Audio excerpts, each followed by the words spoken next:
दिल्ली के विकासपुरी में एक पुरानी सी बिल्डिंग थी, 6 मंजिलें, उखड़ा हुआ पेंट और रात में थोड़ा डरावना माहौल। इसी की 5वीं मंजिल पर रहता था राघव। 26 साल का वह एक ग्राफिक डिजाइनर।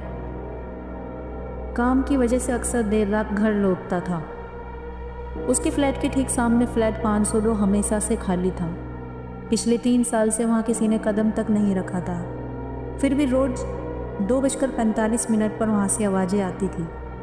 शुरू में राघव ने सोचा शायद बिल्डिंग सेट हो रही होगी, पर आवाज़ सिर्फ एक ही तरह की होती, बिल्कुल ऐसे जैसे कोई अंदर से लकड़ी की अलमारी खोल रहा हो। रोज वही समय, रोज वही पैटर्न। एक रात जिज्ञासा ने डर को हरा दिया। राघव ने तय किया कि आज देखेगा कि हो क्या रहा है। वह 2:40 पर ही दरवाजे के पीछे खड़ा हो गया और जैसे ही 2:45 हुए, आवाज़ फिर आई, बिल्कुल पास से, 502 के रूम से।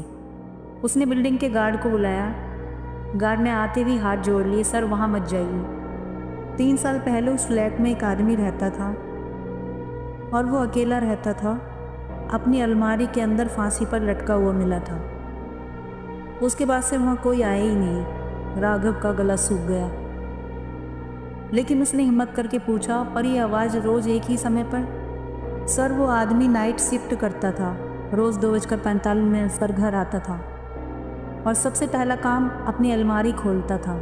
राघव ने 502 की तरफ देखा। पुराना जंग लगा ताला, कई सालों से जैसे किसी ने हाथ ही नहीं लगाया। लेकिन अंदर से आवाज़ फिर आई। गार्ड ने राघव की आंखों में सीधे देखते हुए कहा, सर जिस फ्लैट का ताला 3 साल से किसी ने नहीं छुआ, उसके अंदर से कोई आवाज़ आ ही नहीं सकती। राघव ने कांपते हुए पूछा, तो फिर?